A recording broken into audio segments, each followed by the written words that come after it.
हाँ जी, ये मेरा घर है जी, ये ऊपर। तो मैं 6 बजे उठ जाता हूँ, सर्दी और गर्मी में 6 बजे उठना।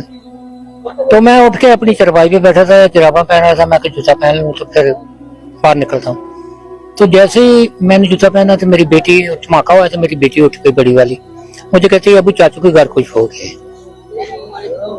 मैं फिर नीचे से भागा हूँ, जाके देखा है तो कोई तू नहीं, कोई रू नहीं, कोई रोंदा नहीं, कोई लैन नहीं, कोई देन नहीं।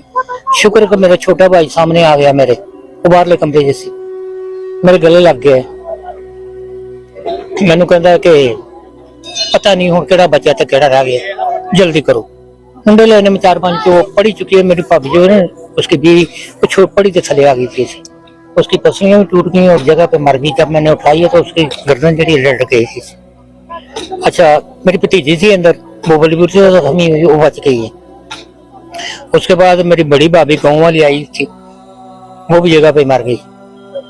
तो एक और मेरी भाभी आई हुई थी, वो उन चोटें आई हैं लेकिन वो बच गई है। ये जेडे रिश्तेदार और घर वाले पा के 14 लोग दाखिल हैं, 8 लोग फौत हो गए, 8 लोग फौत हो चुके हैं।